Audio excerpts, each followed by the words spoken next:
Hey, everybody. Hey. This is the Coon Prairie Ramblers here. We're circled up in the studio, in the house, ready to confabulate, chit-chat. We got KC and the Moonshine Gang. And as a reminder to everybody at home, I mean, thankfully you don't have to see this. We're all three topless today. Yeah. We're going topless today. This is topless broadcasting. Yeah. We're really airing things out. We got Luke over there. Yeah, you do. And we got me, the amiable, affable, fleet of foot mailman. Yes. And we got Yeti, the last behind the glass. Yeah, we're all going topless here today. Sir. So watch out. Be glad you can't see all this. Yes, sir. Guess what I did today? Or I'm going to do this week. Guess what you're going to do this week? It's not what we're supposed to talk about. What we did last week. No, we can talk about whatever. Last week, I was waiting for my heritage DNA results to come back to tell us what you are. Oh, my gosh. You fell for that. That'll teach you.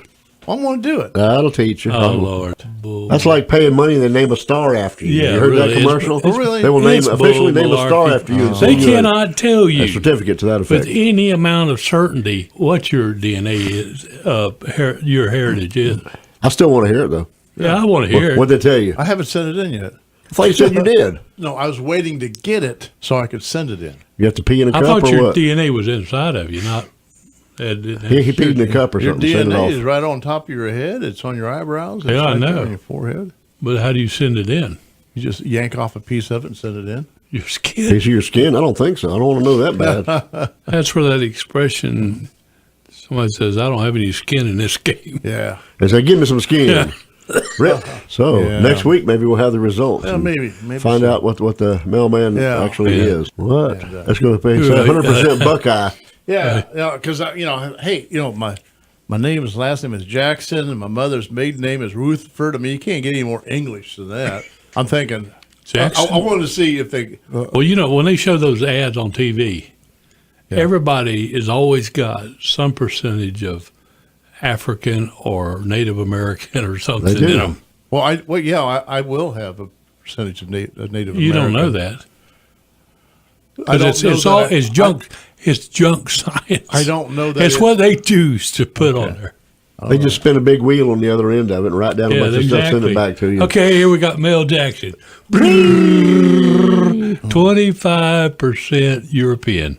16% Native American. Well, now I'm depressed. No, Yeah. don't let me. I'm just Hope it didn't set you stupid. back too far. It It's will. only money, right? It's 100% accurate. Well, how was your week otherwise? Just trying to recover. Yeah, you was kind of sickly last week, kind of puny. I was hacking. I couldn't. KC was coughing a lot. Well, I'm listened to the still doing broadcast. Goodness. Well, I Yeah. guess it's my turn. I'll be sick next week. Yeah, well, last week's recording, man, I was doing the YouTube one, and man, that sounded horrible. You do sound a little rough. Well, as you all well know, I was going to Oklahoma, what was it, 2 weeks ago? Couple 3 weeks ago, yeah. 3 weeks ago. And part of the area we drove through was Kenta, Oklahoma, which is Kentucky. like Fort Dog, just a bump in the road, But it's got a few stores there. And when you look at Oklahoma and you think, this can't flood, where would it, you know what I mean? Yeah. But trust me, it can.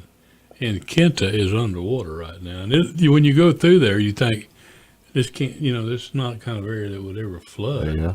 And it is underwater out there. That's not far from where my family's from. It's not far from where Dalton's at, but Dalton said it has been raining out there like a cow peeing on a flat rock. I got a friend out there, and she's posted on Facebook how bad it is every day. And it's the rain, it's the storms, it's hail, it's everything. They're screaming for relief You got a out son there. named Hollering for the Dolphin? calf rope, huh? You got a son named Dolphin? Dalton. Dolphin. Yeah. But Another named Buccaneer and one named Jaguar. He likes his Florida football teams. there's a lot of, when we hear of flooding here, the river went up. Yeah. It didn't flood a town out. That's right. Streets ain't flooded. People going up down the streets in boats and stuff like that. I mean, well, we got certain streets that will get a little bit of water covered them, but not. Right, it drains right off. It's not in a where you day. can go down Mills Avenue from one end to the other in an airboat or nothing. That's exactly right. But it does in that corner there by the Amico. It always goes underwater, and if you know the right spots, you avoid it. Right behind RVs, Northeast Oak Street.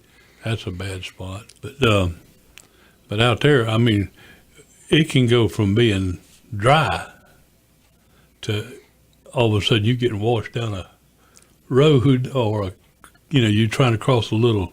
Yeah, you got to ease through there so you don't flood out. I guess that's where they get the name gully washers. Gully washers? We don't get gully washers here. I heard that. We get a lot of rain sometimes, but I've seen the river get incredibly high. I've seen it out of the bank, going through the overflows. Those overflows made a lot of difference. Big difference. We sure needing some rain now, though. Oh, I'll tell you what. I was just noticing on the way up here, you can see these yards that are being watered. They're beautifully manicured and they're green and then you go to the next house and it's like just it's all brown sand and crunchy. Brown crunchy grass but big difference. Another thing happened to me last week was I got one of these. What is that? That's a fidget spinner. He's holding up something here. What's it called? Fidget spinner. A fidget spinner? Yeah. Get it. I'll do it again. The stupid camera here. One more time. I'd blame it. All right. We're fidget spinning while Luke takes. Let me get close up to that thing spinning. You're gonna own this camera pretty soon. It's gonna be busted. It might be in pieces. It might be. I have to pick it up off the side of the wall. I'm gonna fix to lose my religion over this camera. Hold that thing up again. I always thought these fidget spinners anyhow were for adults. Just sit around when you're getting bored, or you're nervous or whatever, and you got to have something to do, and you sit there and start spinning this thing between your fingers. But then last week I saw on Facebook where Shasta Grimes was wanting to know where she could get fidget spinners for her kids. They all wanted one. I guess she's got like 4 or 5 kids, doesn't she? And so if you get to spend a lot of money on a fidget spinner. I get it. Anyhow. Yes. Well, are those new? It's been around for a while, but it's just suddenly started catching on a lot more. But people just spin them and sit there and listen. But then they do tricks with them, like, doing like that, hold it on one finger, and then they'll throw it up in the air and catch it on the finger of another hand and close it back up again. Yeah, and they do all kinds of little things with them, but they are kind of wild, crazy. But they're fidget spinners. Fidget all it spinner. is a ball bearing. Where are they available at? eBay. What? Amazon. You got to go online to find one. No, somebody told me you can get them at 7-Eleven, Walgreens, 7-Eleven. Walmart probably has them, but they go on for quite a while. I had one going the other day and got it. Went to the bathroom and come back and it was still spinning. So must not took a book with you to read a magazine. Anyhow. Well, we're out of time for segment number 1. Number 2. I got to come back and find out what bathrooms, else. Number 1's gone, number 2's on the way. So y'all sit tight and we'll be right back.